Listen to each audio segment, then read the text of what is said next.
Buenos días, bienvenidos a República. Hoy es jueves 9 de enero de 2020. Les saluda Wendy Monterrosa.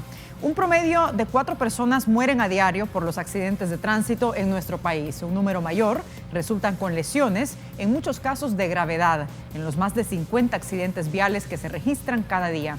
La distracción al volante, el irrespeto a las señales de tránsito, el exceso de velocidad son las principales causas, todas ellas son prevenibles. El comportamiento agresivo a la hora de conducir, como la evidencia una investigación de la Universidad Tecnológica, contribuye a que tengamos una cantidad mayor de accidentes. ¿Por qué manejamos así? ¿Qué tan bien preparados estamos cuando recibimos nuestra licencia? ¿Nos forman bien en las escuelas de manejo? No usar un vehículo particular y optar por el transporte público tampoco parece viable, pues tenemos un sistema de buses y microbuses, como muchos lo saben, que está muy lejos de ser seguro, digno y moderno para los usuarios. De todos estos temas hablaremos esta mañana. Comenzamos.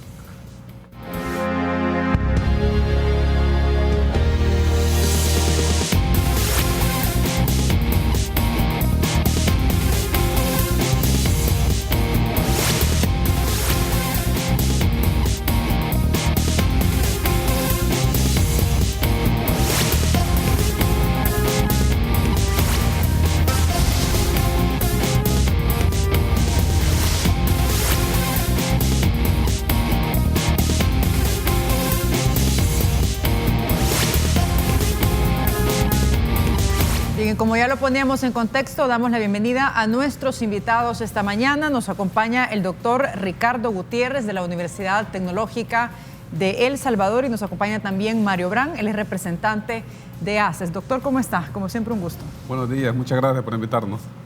¿Qué tal? ¿Cómo está? Bienvenido. Muchas gracias, Wendy. Gracias por invitarnos y por tener el privilegio de compartir con el doctor.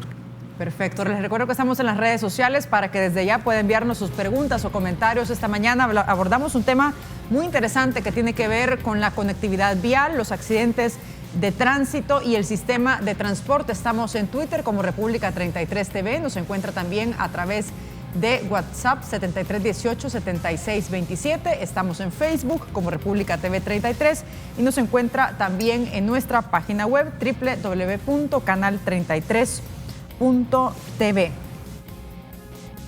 Bien, quiero arrancar esta entrevista con datos, los últimos datos que maneja el Viceministerio de Transporte sobre la parte de accidentes, porque al cierre de 2019 se reportan, por ejemplo, 20.107 accidentes. Si bien en relación con el año pasado hablamos de una reducción, lo preocupante es el registro que se tiene de fallecidos por esta causa. Hablamos de personas que han fallecido, 1.406 en este año, un 7.3% más en relación al año pasado, y lesionados 10.960, 5.6% más que 2018. Doctor, ¿cuál es su lectura sobre esta situación que es bastante grave? Hablamos que en promedio mueren 4 personas al día por los accidentes de tránsito. Bien, lo que podemos decir es de que nosotros hemos revisado las estadísticas los últimos 10 años sobre lesionados, fallecidos y el número de accidentes por año. Y lo que podemos observar es que hay una tendencia a la alza tanto en accidentes, en fallecidos y en lesionados, ¿no? En consecuencia también gastos económicos para los peatones, digamos, y también los conductores, ¿no? En general lo que podemos observar es que la siniestralidad, digamos, en el tráfico cada día va en incremento. Por ello, Naciones Unidas, digamos, hace algunos años firmó un convenio con los Estados miembros de que crearan políticas orientadas a mejorar las condiciones y a mejorar, digamos, las carreteras, por ejemplo, mayor control sobre el parque vehicular, promover, digamos, el uso del cinturón, los cascos y todas estas cosas para prevenir las fatalidades, ¿no? Sin embargo, lo que se puede ver es que en vez de ir mejorando, está incrementándose el problema. Sabemos que el gobierno está haciendo algunos esfuerzos, pero aún son muy pobres de cara al problema que tenemos, ¿no? Definitivamente falta mucho que hacer sobre este tema y de acuerdo a la Organización Panamericana de la Salud, esto se ve como un problema de salud pública. Es un problema de salud pública por el número de fallecidos. A nivel mundial, digamos, hay como cerca de 1,5 millones de muertes por accidentes viales, accidentes de transporte a nivel mundial, diríamos, ¿no? Sí, a ver, la región centroamericana, de acuerdo a la OPS, dice la tasa promedio de muertes de la región es de 15.6 por cada 100.000 habitantes, y lo preocupante es que El Salvador aparece con una tasa de 22.2 por cada 100.000 habitantes. Mario, ¿cuál es su valoración sobre lo que está ocurriendo con esta cantidad de fallecidos a causa de los accidentes de tránsito y cómo se ve desde la ACES esta situación? Nosotros como Automóvil Club de El Salvador somos los representantes en el país de la FIA, Federación Internacional de Automóvil, ¿verdad? Y es preocupante porque el parque vehicular ha crecido y nuestro territorio es pequeño, entonces todo se concentra en la capital, en el área metropolitana. Entonces, al crecer el parque vehicular, obviamente hay más conflicto a la hora de interactuar los usuarios de la vía pública, el conductor, el peatón y el pasajero. Esto sucede que hay un alza fuerte sobre conductores de motociclistas, ¿verdad? Y el problema también es que anda mucho conductor sin licencia de conducir. Entonces, el problema es bastante fuerte porque si lo vemos en números, cualquiera podría decir es un número frío y son 4 personas, sí, pero son 4 seres que ayer estaban vivos y que hoy ya no están vivos, y que no se murió cualquier cosa, sino que se murió un ser humano. Lamentamos mucho lo que está sucediendo en todo el mundo con los animalitos, los koalas, los canguros, sí, pero son también seres vivientes. Pero en El Salvador se mueren 4 personas a diario por accidentes de tránsito, significa que algo tenemos que hacer para realmente buscar solución a ese problema. ¿Cuáles son esas medidas que usted considera que se deberían de hacer? hacer? Porque también otra parte importante, y es la representación que usted tiene, es la formación de los conductores. Exacto. A través de las escuelas de conducción, la capacidad que tienen, por ejemplo, para poder conducir un vehículo, y cuando llegan al Viceministerio de Transporte, ya lo decía Raúl Castelar hace algunas semanas, decía hay una deficiencia bastante grande cuando las personas llegan, por ejemplo, de las escuelas de manejo a poder obtener una licencia. Eso pone en relieve la falta de capacidad de información también que se tiene en general, ¿no? Exacto. Lo que sucede es que en El Salvador existimos muchas escuelas que sí estamos autorizadas, pero hay muchas escuelas piratas, que hoy compro un carro y pongo rótulo y digo, esta es la escuela X y ya doy clases, y la persona se va al mejor postor. Dice, bueno, me ofrecen 10 clases por $100 o me ofrecen 5 clases por $50, lo que necesito es aprender, no importa cómo, sino aprender, y no le enseñan bien. ¿De porque cuánto no hay una es la proporción regulación de esas escuelas que no están, digamos, reguladas? Como los datos no son públicos, ¿verdad? Pero han crecido, o sea, uno ve en los últimos tiempos un crecimiento como de 20 escuelas nuevas, que de dónde salieron uno no lo sabe, que si cumplen con lo establecido por el Viceministerio de Transporte tampoco lo sabe, porque todos nos inscribimos en el tiempo debido y todos tenemos que presentar toda la documentación respectiva, y ahí va la parte formativa. Entonces, cuando una persona escoge ACES, sabe que tiene el respaldo porque estamos desde la década de los 70. Entonces, la persona sabe que está llegando a una escuela realmente autorizada, pero con una experiencia y con un apoyo mundial y regional a través de la FIA, porque nosotros constantemente estamos capacitándonos y estamos revisando la ley, el reglamento y la señalización vial para conveniencia de todos los usuarios. En promedio, al año, ¿cuántas personas se logran graduar de su escuela y que están, digamos, aptas para poder obtener una licencia versus aquellas que no lo consiguen? Sí, más o menos estamos en un promedio de 100 mensuales, ¿verdad? Okay. 100 personas mensuales. Y ahí tenemos conductores de todo tipo, conductores de vehículos tipo sedán, de pickups, de camiones y de motos, porque estamos en todos los ámbitos, ¿verdad? Sí. Y lo que hemos tenido como dato importante es que hay crecimiento en la demanda de motociclismo, y sobre todo señoritas y señoras, porque ahora se considera la moto pues un medio más rápido para movilizarnos, pero nosotros lo hacemos de manera segura. Es un medio mucho más accesible, económico, ¿no? Y que se puede comprar en cualquier, digamos, exacto, almacén, ¿no? Sí, pero el punto radica en contrarrestar la situación actual, en formar bien a la gente. Saber que un conductor de motociclista es otro usuario en la vía pública y tiene que respetar el carril que dice el reglamento, que es el carril derecho, y rebasar solo por la izquierda cuando se pueda y se deba, ¿verdad? Bien, tenemos más datos de la Organización Panamericana de la Salud, porque con los datos es importante para explicar la realidad y ver realmente cómo estamos nosotros no solamente a nivel local, sino que también en la región. El informe de la OPS dice, es particularmente preocupante que tan solo 5 países cumplan las mejores prácticas relativas a los límites de velocidad y que simplemente 8 países lo hagan para las leyes sobre la conducción bajo los efectos del alcohol.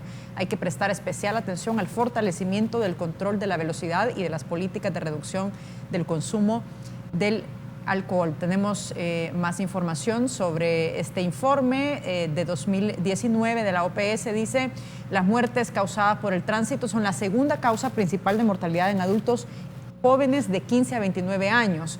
De casi la mitad de todas las muertes por lesiones en el tránsito se atribuyen a los usuarios más vulnerables. Hablamos de motociclistas, como ya lo decía Mario, 23%, peatones 22% y ciclistas 3%. La proporción de muertes entre los motociclistas ha aumentado un 3% entre 2013 y 2016 y los países de ingresos medianos presentan las tasas más elevadas de muerte y traumatismo causados por el tránsito. Me quiero detener sobre esta parte, doctor, porque es importante explicar por qué los países de ingresos medios como El Salvador son los que están registrando esta tasa de siniestralidad vial tan alta. Realmente, cuando se analizan los datos regionales o mundiales, nos damos cuenta de que, de acuerdo al nivel de desarrollo de cada país, que lo clasifican por países desarrollados, de renta media que le llaman, o de países emergentes, y los países subdesarrollados. Nosotros caemos en el grupo de los subdesarrollados. En la medida que el país tiene un mayor desarrollo, hay menor fatalidades en los accidentes de tránsito. Por ejemplo, los países desarrollados como Estados Unidos, Canadá, la tasa es de 4 a 5 fallecidos por cada 100.000 habitantes. En los desarrollados, en el grupo los países emergentes como por ejemplo Brasil, la India, Rusia, Sudáfrica, en estos países la tasa puede andar entre 14 y 16 fallecidos por cada 100.000 habitantes. En los países subdesarrollados como los nuestros, de hecho, nuestro país en los últimos años ha estado en el primer lugar de fallecidos por accidentes de tránsito. En el primer lugar, digamos, por el número de fallecidos a nivel latinoamericano. Entonces, respondiendo a su pregunta, esto tiene que ver, primero, con la inversión en infraestructura, digamos, vial, en el número de agentes que el Estado contrata para el control del parque vehicular. Me refiero a mayor fiscalización sobre la conducta de los motoristas, por ejemplo. Luego tenemos señalizaciones, mejoran las carreteras. Todo eso influye en el comportamiento agresivo y en los accidentes de tránsito. Que el asunto del comportamiento agresivo es un tema muy, muy importante, que justamente que hemos trabajado nosotros. Tiene que ver mucho con los accidentes. Pero también todo el entorno, el contexto juega un papel importante en la conducción.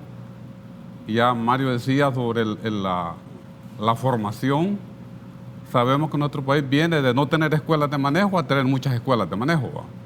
En el pasado aquí no había escuelas. Si usted le pregunta a las personas de mi edad hacia atrás, nunca fueron a una escuela. Aprendieron con un amigo, con un pariente. No habían escuelas, a la licencia iban al Estado y le otorgaba su licencia, ya va. Ahora tenemos el mismo caso con los motociclistas.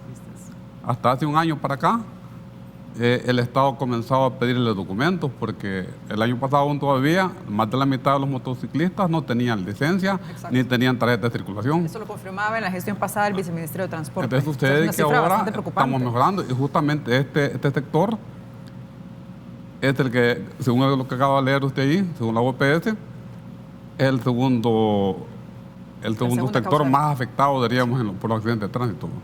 Vamos a hacer una pausa, pero voy a regresar enseguida con más de este tema. Y les recuerdo que estamos en las redes sociales para que participe. Es importante que ustedes nos envíen sus preguntas, comentarios sobre este asunto que abordamos esta mañana, que nos compete a todos. Estamos en Twitter como República 33 TV. Nos encuentra a través de WhatsApp 7318-7627. Estamos en Facebook, República TV 33.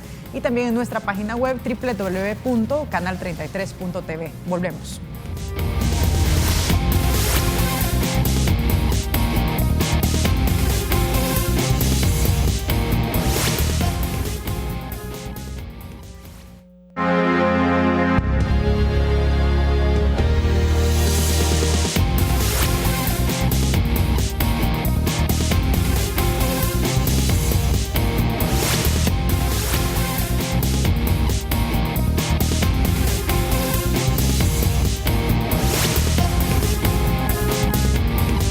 Bien, estamos de regreso esta mañana hablando de la situación del transporte, pero también de los accidentes de tránsito, un punto que preocupa mucho porque a diario fallecen 4 personas por esta causa.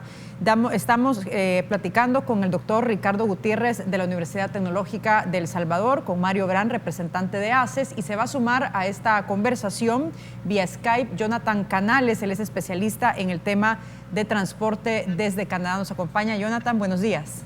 Hola, buenos días, Wendy. Un saludo a todos allá. Muchas gracias, Jonathan.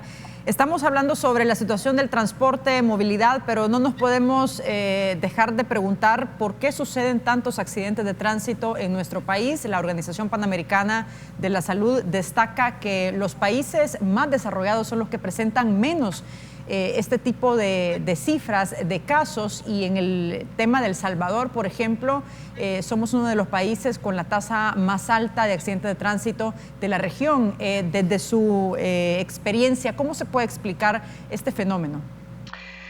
Y sí, y realmente lo que está aconteciendo en El Salvador no es ajeno a lo que sucede en las grandes metrópolis del mundo.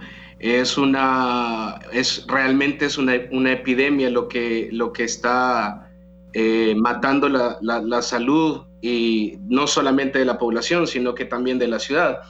Pero creo que en el análisis, realmente tenemos que ser muy sinceros con nosotros mismos, y tenemos que llegar al punto de entender cuál ha sido la causa de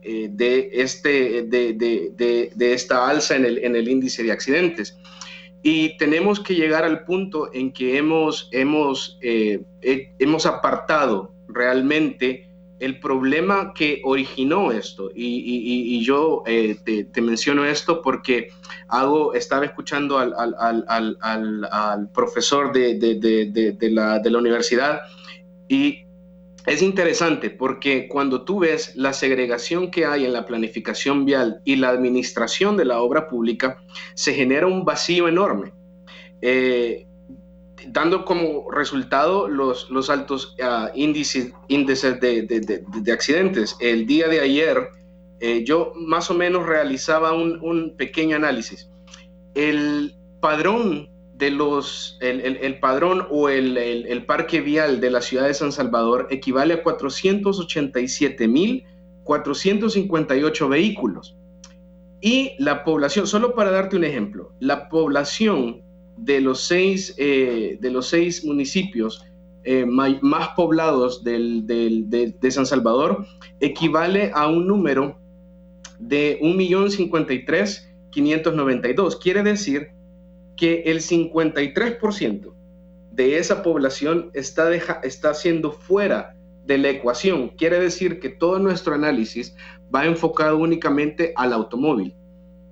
En base a eso, nosotros no estamos dando una solución integral, no estamos dando soluciones que abarquen a la población en general, sino que seguimos pensando únicamente en cómo mejorar la fluidez del vehículo en una arteria. Y creo que en este punto es anacrónico pensar que un vehículo debe de viajar en una ciudad a excesiva velocidad, a 60, o tener corredores libres en una ciudad como San Salvador. Jonathan, una consulta. En los últimos 10 años, ¿qué tanto ha crecido el parque vehicular? Porque los datos que se manejan es que tenemos 1.2 millones de vehículos. Correcto. Pero eso es a nivel nacional. Yo te hacía mención, solo para darte un ejemplo, en San Salvador. Sí. Sí. No, realmente no tengo las cifras, pero la última cifra actual, según el mapa, como tú decías, el parque vehicular alcanza el millón.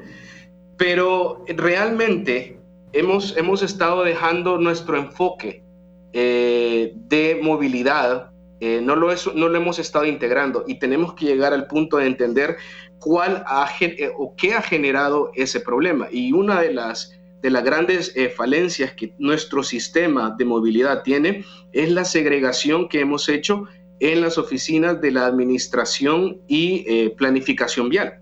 Porque no puede ser que Te pongo un claro ejemplo, y creo que me estoy saliendo un poco del tema, pero el caso de los controladores, de los agentes viales, creo que tiene un nombre en específico, le llaman. Sí. ¿Cuál es el papel del gestor de tránsito? Agilizar la movilidad o el flujo vehicular. Cuando en la intersección o en una intersección en específico ya existe un controlador. Entonces, llegar al punto de entender, manejar los tiempos de viaje, manejar el volumen, esa segregación ha generado un caos. Y si tú te fijas, hemos en muchas intersecciones, nada más, te pongo un claro ejemplo, antes que empezara el programa, el noticiero estaba dando el video de un auto que estaba haciendo un giro con restricción a la izquierda. Entonces, cuando nosotros analizamos cada solución que hemos implementado hasta ahora, tenemos que darnos cuenta que cada una de esas soluciones lastimosamente ha llevado o ha contribuido a generar el caos que ahora tenemos. Hemos matado la intersección, hemos matado las intersecciones, hemos matado la movilidad. Te pongo otro ejemplo. En el corredor del Boulevard de los Héroes, te encontrás múltiples intersecciones. Ese corredor se ha tratado de hacer libre, sin giros, lo cual se da a un efecto de traslación. Si tú no puedes girar a la izquierda en una intersección, tenés que movilizarte a la otra, la siguiente. Pero si en la siguiente no tenés la accesibilidad de giros, vas a hacer un caos. Entonces, tenemos que ser bien sinceros, tenemos que ser muy honestos en tema de cuando tratamos de analizar cuál ha sido la problemática. Y te soy sincero, Wendy, las soluciones existen. Justo eso te va a preguntar, Jonathan, ¿por dónde en concreto pasan esas soluciones para poder resolver el tema de movilidad, sobre todo en el área metropolitana de San Salvador, que es donde, como nos has mostrado con datos al inicio de tu intervención, pues ahí donde se concentra la mayor cantidad de vehículos?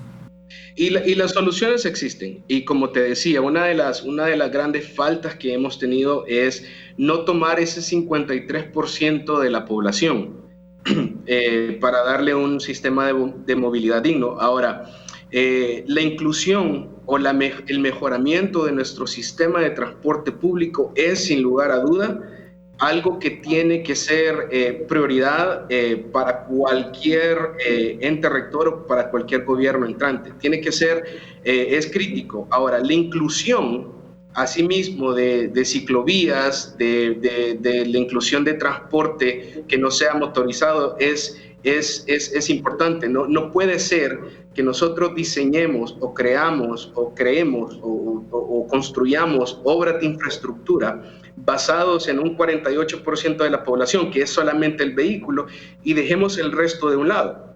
El mismo valor tiene una persona que puede pagar $30 por una bicicleta como una persona que puede viajar en un auto de $50,000. Pero la de $30, la de la bicicleta, no tiene una ciclovía en la que puede trasladarse de la universidad hacia su casa.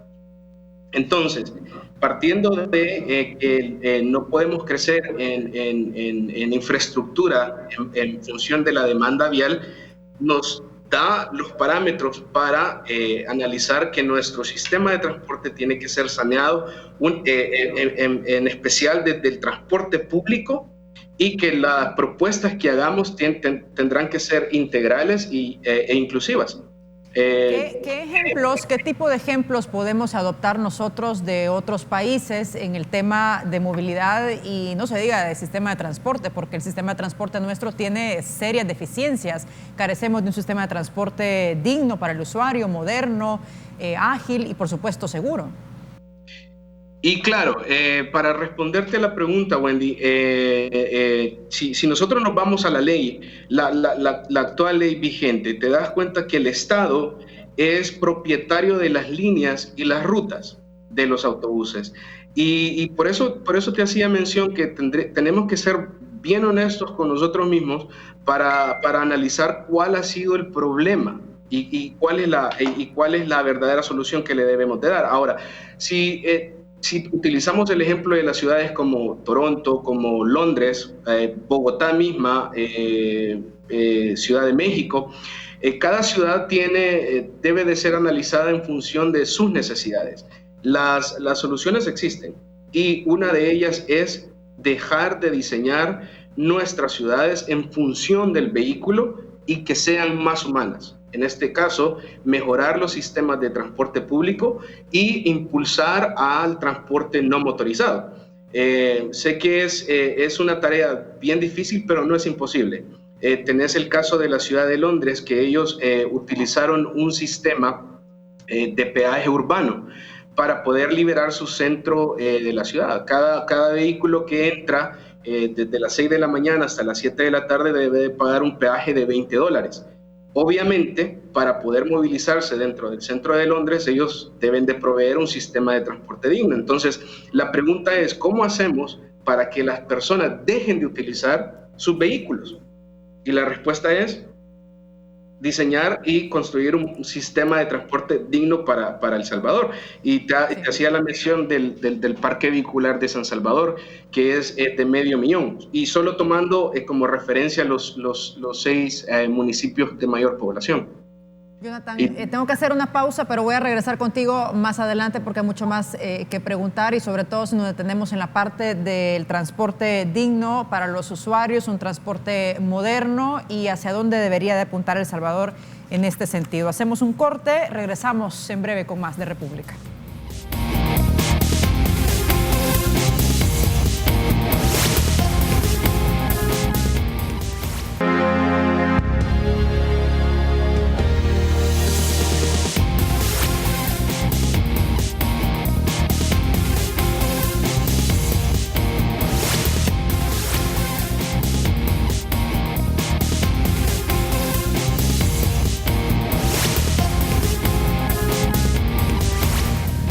Regresamos 7 de la mañana con 7 minutos. Estamos conversando sobre la situación del transporte en nuestro país, movilidad y también los accidentes de tránsito, que no podemos dejar de tocarlo. Tenemos datos actuales bastante preocupantes del Viceministerio de Transporte. Y bueno, nos acompaña en el estudio el doctor Ricardo Gutiérrez de la Universidad Tecnológica de El Salvador, Mario Brand, representante también de ACES. Y bueno, doctor, ustedes han realizado una investigación bastante interesante en la UTEC, donde está explicando de alguna forma la conducta agresiva, sobre todo de violencia, que tienen muchos conductores, tanto del sistema público como también del privado, y que esto lógicamente deriva en accidentes de tránsito, en fallecidos y toda esta siniestralidad vial que estamos observando en nuestro país. ¿A qué factores exactamente están vinculados ese tipo de conducta vial? Mire, el comportamiento agresivo al volante está clasificado en diferentes formas de expresión. Una de ellas, por ejemplo, la agresión verbal, el uso del vehículo, la agresión física, el bloqueo, por ejemplo, que se le ponen adelante, que le cortan el paso, es un tipo de violencia, ¿no? Ahora bien, en cuanto a los factores, existe una diversidad de elementos que confluyen, digamos, en el comportamiento agresivo. El más importante de todos es el de personalidad. El ser humano se comporta tras el volante según vive. Aquella persona que es un poco ansiosa, un poco enojadiza, tiende a ser más agresivo con el vehículo. Usualmente en esto del comportamiento agresivo tiene que ver también el caos vehicular, el congestionamiento. Es diferente que yo esté en una pequeña trabazón, que sé que ya voy a salir, que sean las 12 del día y yo estoy en una cola de, no sé, de 2 kilómetros, 3 kilómetros, perdón. Y más si la persona no tiene aire acondicionado, el calor, eso desespera a la persona, se vuelve más agresiva. Genera estrés. Genera estrés. De hecho, uno de los factores que influye en el comportamiento agresivo es el estado emocional y psicológico del ser humano. Por ejemplo, en el estudio demostramos que las personas que son más enojadas, por ejemplo, presentan mayor número de accidentes, mayor comportamiento agresivo. Sí. De hecho, doctor, ahí tenemos un texto en pantalla de la investigación que usted ha realizado. Dice: las reacciones de agresividad, ira y cólera son comunes en la carretera por ser hábitos aprendidos, adquiridos por los niños en los asientos traseros de los vehículos, donde no son simples pasajeros pasivos. Los niños observan, reaccionan e interiorizan las palabrotas, gritos, gestos obscenos, violentos e insultos de los conductores. Aquí pone, bueno, aquí 2 puntos me parecen importantes. Por un lado es, entonces, el nivel de violencia que tenemos nosotros con respecto a otros países marca una gran diferencia, lógicamente, a la hora de conducir. Habría que ver cuáles son los factores que lo explican. Y por otro lado, también marca ahí la necesidad de una cultura y educación vial desde las escuelas, desde el sistema público y también privado. Sí, lo que sucede es que el fenómeno de la conducta agresiva es poco cultural. Cuando digo cultural es que se aprende desde la niñez, y lo que usted leía ahí es un buen ejemplo de cómo el niño aprende a ser agresivo. Y luego cuando usted es adulto, se da cuenta, cuando anda con el vehículo, se da cuenta que siendo agresivo resuelve sus problemas. Es una forma de reforzar el comportamiento agresivo. Es decir, se ha vuelto, digamos, una especie de norma que a través de la violencia se resuelven los problemas. Y eso es a nivel general, como hablando de la conducta agresiva en general, pero al conducir es igual, ¿verdad? Usa la fuerza, usa la presión, usa el bloqueo, el adelanto arriesgado, para que todo el mundo se aparte, ¿va? O le tire el vehículo. Hay otro concepto importante que debemos de señalar aquí, es que las personas, eso está demostrado ya, se comportan de forma agresiva de acuerdo al tamaño y, digamos, el costo del vehículo, diríamos así, ¿va? Si yo ando un vehículo más grande, ejerzo agresión sobre el carro más pequeño. Si yo ando un carro más caro, ejerzo agresión sobre el carro más barato. Esas son parte de la cultura. Jonathan lo decía muy bien, me gustó el punto que decía de que todo el mundo debería respetar las normas y las leyes independientemente del tipo de vehículo que ande. Ya sea que vaya en una bicicleta, que vaya en una motocicleta, vaya en un carrito viejo, vaya en una camioneta de último año, no importa, ¿va? Las leyes todo el mundo debe cumplirlas por igual, ¿verdad? Eso es un Estado de Derecho. Debo decir aquí, y esto que se sirva de golpe para con respeto a todos los abogados del sistema de justicia. Muchos se llenan la boca hablando de un Estado de Derecho cuando en este país existen como 5.000 leyes, pero casi ninguna se cumple. Se cumplen a media, pero hay un montón de leyes de tránsito, leyes para esto, leyes para lo otro, pero todas papel muerto. Y sobre la ley de tránsito, hay varios anteproyectos de reforma de ley en la Asamblea Legislativa que se han presentado desde hace muchos años. Ahora bien, ¿realmente se necesita reformar a su juicio la ley o tal cual está, lo que se necesita es aplicarla correctamente? Porque también hablando en el tema de las sanciones, tenemos sanciones en nuestro país que son bastante bajas, que casi son risibles, ¿no? Sanciones de 57.14, que es la máxima, ¿no? Yo creo que hay algunos puntos de la ley que se podrían mejorar. Justamente el articulado que refiere a la ley, a las sanciones, ese es un punto crucial. Yo siempre he creído, por ejemplo, que elevando el número, el costo de la multa por la falta cometida, eso ayudará muchísimo a evitar la agresividad y la violación a las leyes de tránsito. Pero también es importante el control sobre el tráfico vehicular. Entre ellos, por ejemplo, una forma más económica sería un sistema de cámaras que controle el tráfico. Sería más difícil contratar 5.000 agentes policiales solo para el tránsito. Aquí tenemos como, se habla de 5 equipos de tránsito en toda la capital, ¿verdad? 5 equipos, y 2 de ellos están de licencia, ¿verdad? Claro, tener equipo tecnológico lógicamente requiere mayores recursos, ¿no? Sí, pues saldría más, pero sale más económico que poner 5.000 agentes, por ejemplo, a que controlen el tráfico. El punto aquí es que hay total libertad y no hay una cultura de violencia, y todo eso abona al mismo caos que tenemos. Es decir, no hay supervisión, no hay control, existe una ley que no se cumple. Bueno, si se mejora todo eso, creo que el problema del tráfico mejoraría mucho. Obviamente hay que considerar el punto de las carreteras. Aquí se han hecho 2 o 3 pequeñas carreteras como la de Monseñor Romero y otra por allí, pero tenemos las carreteras de hace 30, 40 años y el parque vehicular en los últimos 20 años se ha triplicado. De tener 400.000 vehículos y tenemos casi 1,5 millones, 1.400.000 vehículos. Digamos, la pregunta es, ¿cómo que tenemos 3 veces más vehículos si las carreteras son las mismas? Y la población, obviamente, a la medida que aumenta la población, aumenta la posibilidad de tener vehículos. La población va a seguir para arriba y los vehículos también, ¿verdad? Y las carreteras siguen igual, ¿no? no tiene sentido.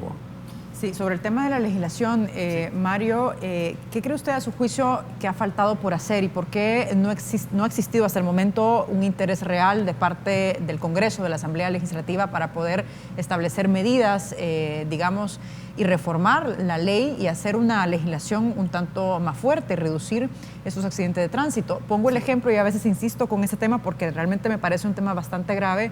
Se están muriendo cada día 4 personas en accidentes de tránsito, una cifra similar a la que, digamos, a los asesinatos, a las personas que mueren a causa de la violencia. Eso nos dice cuán grave es este problema. Sí, uniendo todo lo que estamos conversando, lo que decía el ingeniero Jonathan es muy cierto. Tenemos que ser honestos para empezar, ¿verdad? La ley está y sí es necesario reformar algunas partes, pero la ley establece en transporte qué es lo que se debe de hacer y el reglamento desarrolla lo que se debe hacer. El artículo 67 de la ley nos invita a todos los conductores a que tomemos en cuenta y respetemos los límites de velocidad. Es el primer punto que enfoca y muchas veces se nos olvida que el límite de velocidad tiene que ser adecuado al congestionamiento que se está llevando a cabo.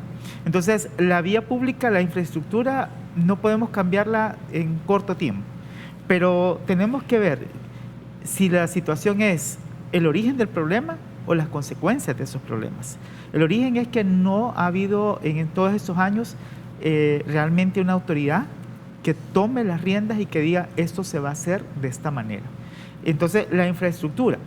Tenemos carreteras que ya muchas están en desuso, como bien decía el doctor, pero están mal señalizadas o no hay señalización. A propósito de lo que nos comenta Mario, tenemos en pantalla este mapa y el color rojo significa todos los países que no cuentan con una legislación, es decir, con leyes para regular la velocidad, digamos, en las carreteras. O sea, sí. Eso también nos da una magnitud de ante qué problema estamos. Sí, en El Salvador sí tenemos regulado la velocidad, sí. ¿Verdad? Los artículos 144 al 146 del reglamento nos da, pero de una manera muy, muy bien establecida, cómo debemos de conducirnos en cuanto a velocidad, ¿verdad? Cuando hay señalización y cuando no existe señalización y dependiendo del tipo de vehículo que llevamos. Lo que pasa es que también el punto aquí se va conjugando todo, porque si una escuela toma la seriedad como haces, va a formar a los nuevos conductores a que respeten esos límites de velocidad. Pero una escuela que hoy la pusieron y que mañana desapareció y le volvieron a cambiar nombre y volvió a aparecer con otro nombre, no saben lo que están haciendo. No es solamente la parte de poner primera velocidad y usar el embrague y usar segunda velocidad, no se trata de eso, se trata de humanizar. Bien decía el ingeniero Jonathan, muchas veces hace infraestructura pero deshumanizada. No tomamos la ley de equiparación para las personas con discapacidad. El doctor bien lo decía, en otros países hay rampas bien construidas para que la persona tenga accesibilidad en todos los sentidos. Pero no hemos pensado también en el peatón, y el peatón también es un usuario de la vía pública. Entonces, no solo se trata de que yo soy el campeón de la vía pública, y como usted bien lo decía, hay 4 muertes por violencia y hay 4 muertes por accidentes de tránsito. ¿Qué significa esto? Al día. ¿Qué significa esto? Que los conductores estamos dejándonos que no gane el mandado. Estamos dejando que la violencia se integre a la vía pública. Entonces ya salimos, desde que amanecemos, ya vamos tarde. Y si ya vamos tarde, ¿por qué intentamos forzar la velocidad? Entonces queremos ser irrespetuosos. Y nosotros, como ACES, la situación es que vamos a la raíz del problema. Inculcamos valores. Y uno de los valores es el respeto. Pero si yo no respeto a los demás usuarios en la vía pública, yo siempre voy a invadir el carril. Yo siempre voy a irrespetar. Pero como una de las causas principales de los accidentes en El Salvador es el irrespeto a las señales de tránsito. Y respetan las señales de tránsito donde hay, pero cuando no hay. Porque no solo se trata de señales verticales, sino que también señales horizontales. Enfrente de nuestro local, la vía pública estaba solamente señalizada para 2 carriles, cuando la superficie de rodamiento perfectamente cabe en 3. Entonces, a solicitud de nuestro presidente, don Hugo Barrera, se nos autorizó, ¿verdad? Quisiéramos 3 carriles porque perfectamente caben 3 vehículos. Bien. Pero solo unas cuadras tienen eso y las demás cuadras ya no. Sí, de hecho, Mario, hoy tenemos en pantalla cuáles son las causas principales que provocan los accidentes de tránsito, de acuerdo con cifras de la Policía Nacional Civil, y la distracción al conductor es de las principales causas. La segunda, invadir el carril. La tercera, velocidad inadecuada. Cuarta, no respetar las señales de prioridad. La quinta, no guardar distancia. Y la novena está en el estado de ebriedad. Vamos a retomar el Skype con Jonathan Canales, y sobre este punto, Jonathan, ¿qué tanto han venido evolucionando las causas por accidentes de tránsito de acuerdo a su valoración? Y realmente si te fijas en los números, bueno, hago un paréntesis. Tú mencionabas que la OPS había dado una cifra del 22% de víctimas, que de ellas son peatones. Eso es muy alto. Eso es demasiado alto. Y honestamente tenemos que hacer algo. Ahora, si te fijas, el alza que se ha dado va en función de las nuevas tecnologías que se están introduciendo.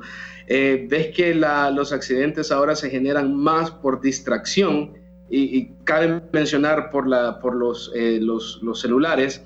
Por las mañanas, te pongo un ejemplo, yo escucho una radio de El Salvador, y mucha de la población mandan sus textos, mandan sus audios diciendo acá hay tráfico, acá hay tráfico. No van manejando, van completamente distraídos. Ahora, ¿de quién es el culpable? Como decía el presidente de ACES,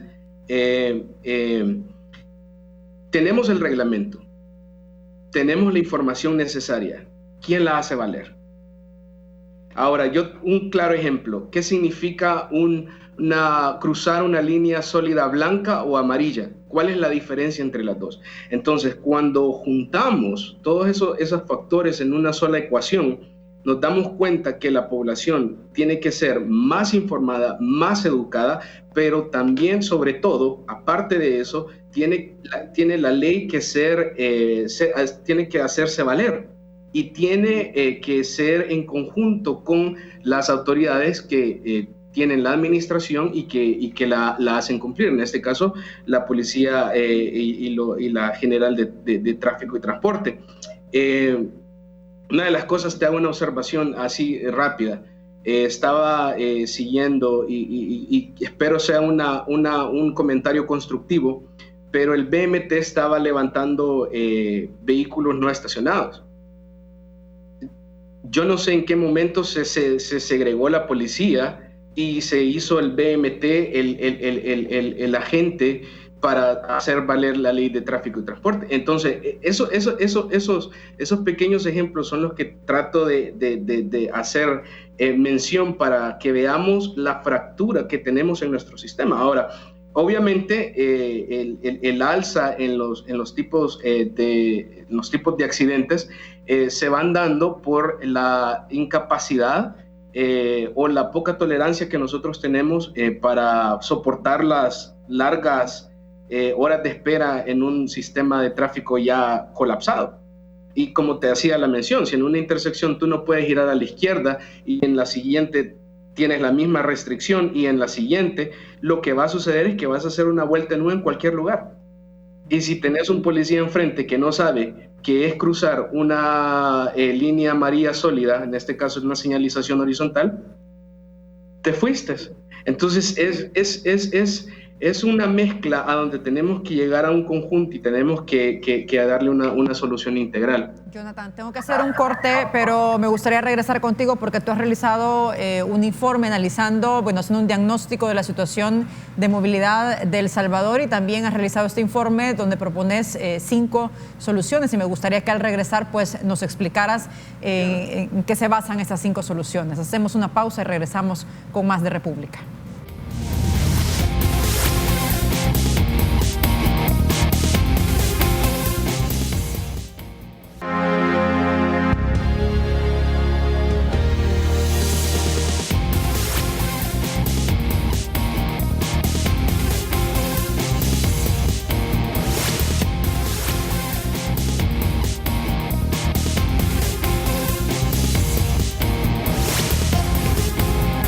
Estamos Estamos de regreso, 7 de la mañana con 28 minutos. Movilidad vial, cifra de accidentes de tránsito y legislación. Sobre esto hablamos esta mañana en República. En el estudio nos acompaña el doctor Ricardo Gutiérrez de la Universidad Tecnológica de El Salvador y Mario Brand, representante de ACES. Doctor, sobre la investigación que ustedes han realizado, el comportamiento agresivo al conducir asociado a factores psicosociales, quiero centrarme en la parte de cuáles son las dimensiones que ustedes han encontrado como resultado de este estudio, de este proyecto que han realizado, que tiene la conducta agresiva a la hora de conducir y el perfil de los conductores que presentan esta conducta.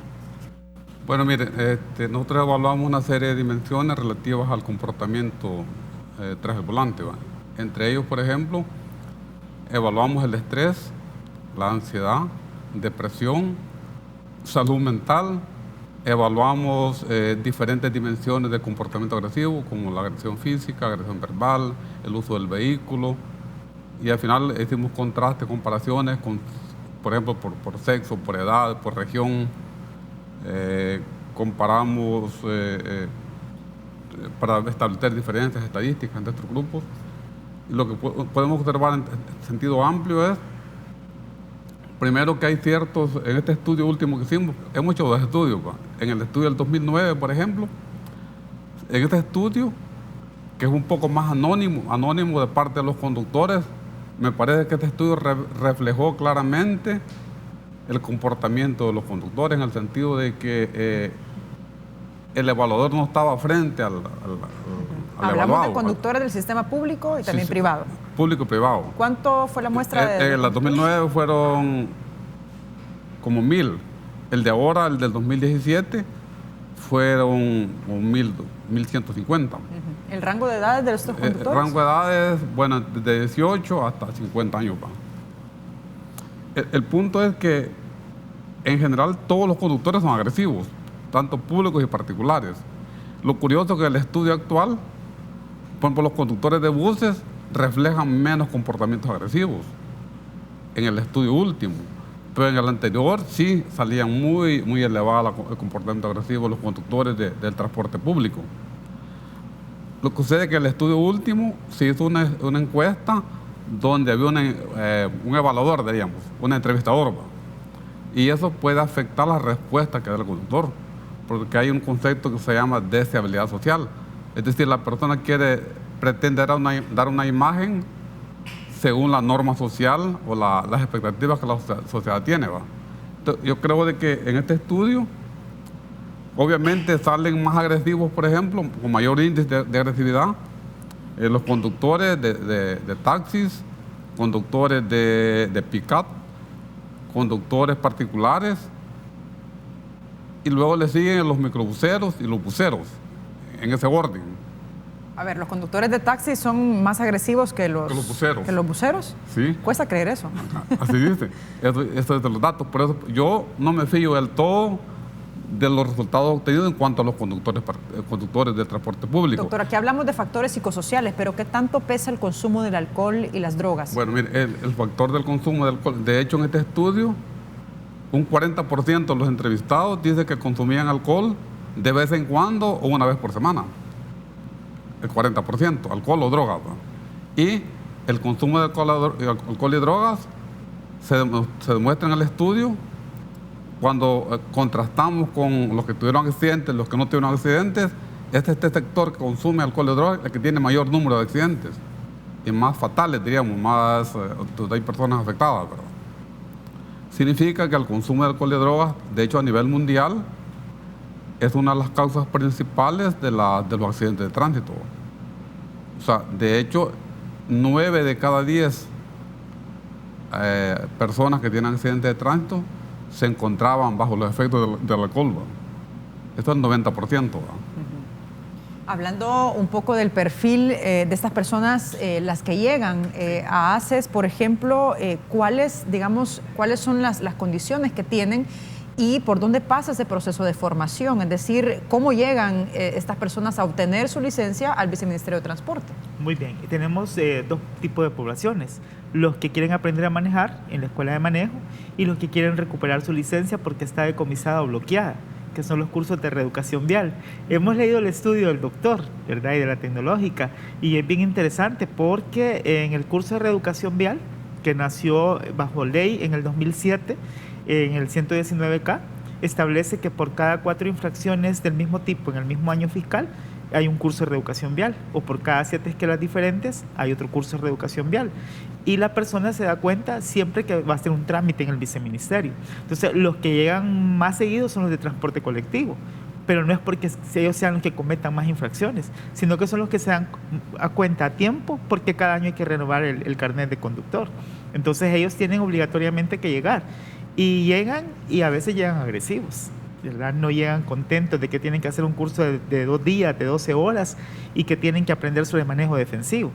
Pero hay mucho taxista y hay mucho conductor particular, y se da cuenta hasta que van a renovar su tarjeta de circulación o van a renovar su licencia.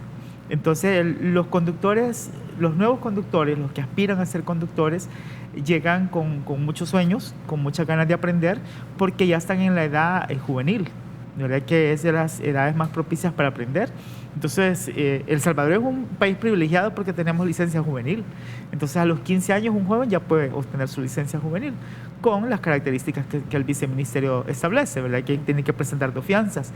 Entonces, mucha de nuestra población es juvenil, pero también mucho del sexo femenino, cuestión de género, ¿verdad? Porque posiblemente... En proporción hay más mujeres que hombres, los que ustedes reciben en ASAS. Exacto, porque posiblemente el papá o el esposo ya no tiene el tiempo, dado al tráfico, de llevar a su esposa o a su hija. Entonces dice, mejor te compro un nuevo automóvil y tú te haces más independiente en la vía pública. Pero eso nos lleva a tener un conflicto en el tráfico vehicular.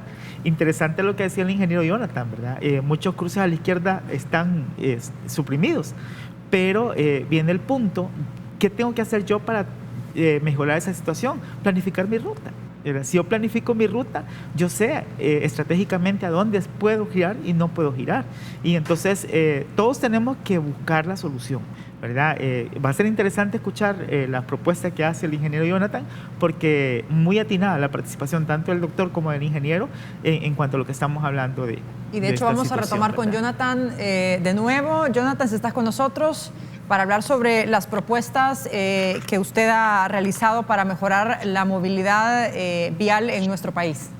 Sí, gracias, Wendy. Solo voy a hacer un último comentario acerca de lo de los accidentes para pasar a lo de las soluciones. Yo creo que estaríamos siendo bastante injustos si le seguimos llamando accidentes viales. Te soy honesto, la mayoría de estos eventos son predecibles.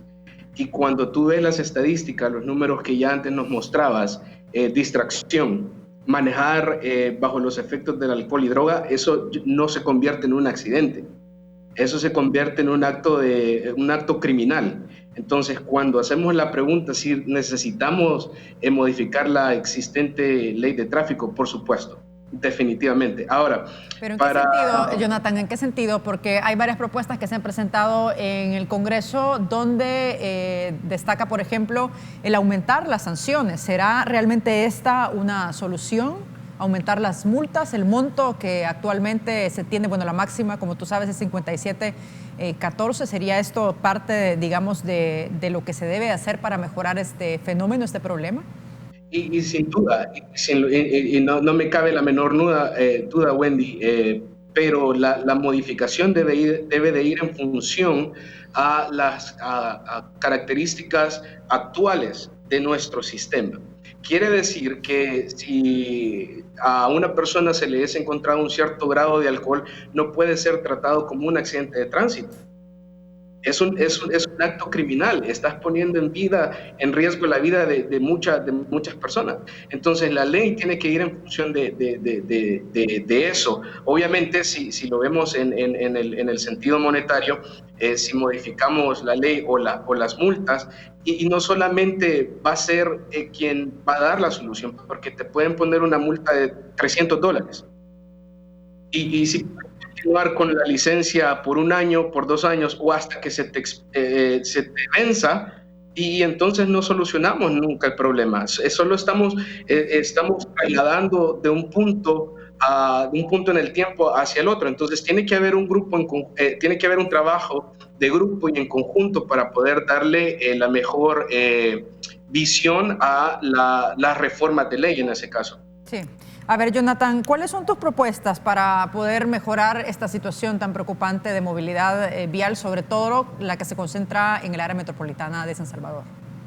Y como te mencionaba al principio, una de las características que nosotros tenemos que empezar a retomar es diseñar y planificar nuestras metrópolis de una manera más humana.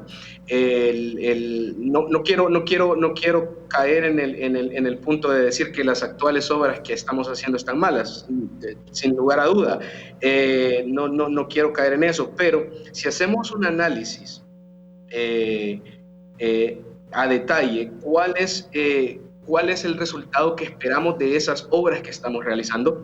No lo solucionamos. Entonces, en la formulación y en la investigación de estas 5 obras que quise darle a la población de El Salvador, una de las principales y una de las que puede ser implementada de una manera rápida es realizar un levantamiento y una clasificación de los controladores en cada intersección. Lo que te mencionaba hace un momento, que estamos utilizando agentes viales para complementar el trabajo de un semáforo. Entonces estamos duplicando en costo lo que ya tenemos. Tendríamos dentro de las recomendaciones que hago es conocer los tiempos de fase, las tarjetas de tiempo y diseñar en función de eso. Otra de las soluciones es solo me quiero detener un poquito en esa solución porque ¿qué implica en términos de costos de recursos el implementar dispositivos electrónicos de control en los semáforos? Y el dispositivo electrónico de control ya lo tenemos, que es el semáforo. Ahora, lo que tenemos que analizar es cuáles son los tiempos con los que funciona este semáforo. Y si este semáforo o en esta intersección el controlador está en sincronización con el siguiente controlador. ¿Pero qué implica, Jonathan, poder reformar los semáforos que actualmente tenemos para hacer más ágil, por ejemplo, la movilidad? Y lo que implicará es hacer un estudio de lo que se tiene actualmente y te soy honesto, si el controlador puede ser programado con los volúmenes, con el análisis de los volúmenes actuales y no necesitas mucho, solo necesitas crear una nueva tarjeta de tiempo para el controlador. No sé si... Sí. Y entre la otra propuesta estábamos en la número 2. ¿Qué otras propuestas tienes? Y bueno, la segunda propuesta era crear un centro de control de tráfico a donde pudiésemos monitorear los volúmenes y la segunda va en función del levantamiento de cada uno de los controladores. Si nosotros tuviésemos un centro de control a donde pudiésemos manipular en tiempo real cada intersección para poder generar un corredor libre o pudiésemos agilizar la movilidad, la segunda va en función de eso, crear un centro de control para poder dar un monitoreo constante a las arterias. Si tú te fijas, cualquier evento, por menor que sea, que suceda en una de las arterias de San Salvador, genera un caos y genera un tráfico increíble, te genera unos atrasos de 1 o 2 horas. Entonces, el centro mejoraría para poder abordar esas emergencias que se tienen en la calle o en la carretera. Entre las propuestas que también tú haces está la creación del Instituto Salvadoreño de Tráfico y Transporte. Explícanos un poco cómo a tu juicio funcionaría este instituto y con qué objetivo. Y mi visión del instituto, Wendy, es en función de normar y en función de ayudar a las autoridades viales.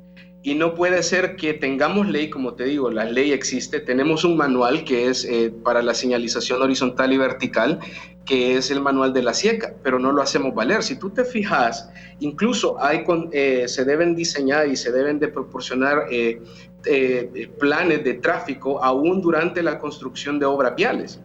Pero si tú te fijas, en la actualidad utilizamos señalización mezclada, señales de regulación, temporales, etcétera, y existe. Entonces, la visión del instituto es ayudar a las autoridades a que podamos entender cuál debe de ser la visión al momento de planificar nuestra obra vial, de ayudar a los legisladores a que hagamos leyes que vayan acorde a las características que estamos teniendo en la actualidad en nuestro sistema de movilidad y poder proyectarnos a un futuro para obras viales de mayor envergadura, por ejemplo, un tren, un BRT, que es el Bus Rapid Transit. Y esto me da pie para hacerle una consulta sobre el Sistema Integrado de Transporte del Área Metropolitana SITRAMS, que ahora pues tiene un proceso de auditoría por parte de la gestión actual. ¿Cómo valora este proyecto? ¿Realmente este proyecto hubiese sido, digamos, el primer paso para mejorar el sistema de transporte público en nuestro país? Y yo creo que sí. Sin embargo, se tendría que analizar cuáles fueron la idea conceptual del SITRAMS es muy buena. Y creo que en lo que faltamos fue cómo poder incentivar al motorista a dejar de utilizar su auto para utilizar el SITRAMS. Ahora, tengo que decirte esto, pero cada obra vial en muchas ocasiones va mancillada por la política.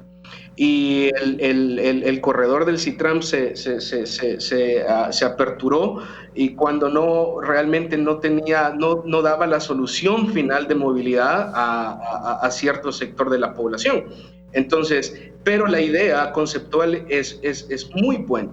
Okay, ahora, perfecto. La pregunta es cómo logramos incentivar a los motoristas o dueños de autobuses, de autos, a que utilicen el sistema BRT. Sí, perfecto. Jonathan, tengo que cerrar contigo, pero te agradezco mucho por tu tiempo. Un abrazo. Un saludo. Ok, igualmente. Hacemos corte, regresamos en breve con más de República.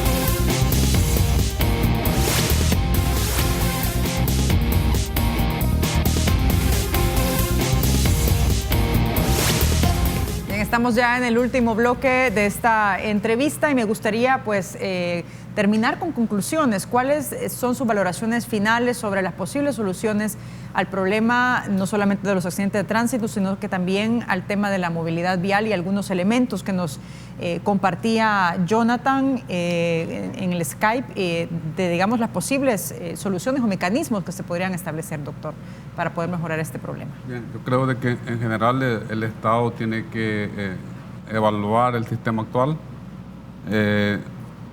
para establecer una estrategia que permita mejorar el sistema de transporte público y particular, entre ellos que un sistema de transporte masivo sería lo más adecuado. Puede ser aéreo, puede ser como el SITRAMS, digamos. Son soluciones que son viables, creo, en nuestro país. Además hay que pensar en ampliar la infraestructura, las carreteras, diríamos, mejorar las carreteras, señalizarlas, educar a nuestra población sobre la conducción, sobre el tráfico y todo esto. Creo que eso puede ayudar muchísimo. Hay que pensar también hay que ver este fenómeno de los accidentes, de los lesionados. Hay que verle la dimensión humana. Se habla de 50 millones anuales que se gastan en problemas de salud por los accidentes de tránsito. Esto, sin echar en cuenta todo lo que pagan las aseguradoras, los costos de los bolsillos y todo esto, significa de que hay un costo muy altísimo en vidas humanas, en recursos materiales, económicos. Por lo tanto, creo que el Estado tiene que ponerle mucha atención se está volviendo un problema más grave que la violencia misma, la violencia general, diríamos, violencia delincuencial. Estamos superando ya las fatalidades por accidentes a la violencia criminal, diríamos así. Por lo tanto, el Estado tiene que hacer un esfuerzo extraordinario e invertir muchos recursos, mucho esfuerzo en mejorar las condiciones del parque vehicular, ¿verdad? Perfecto. Mario.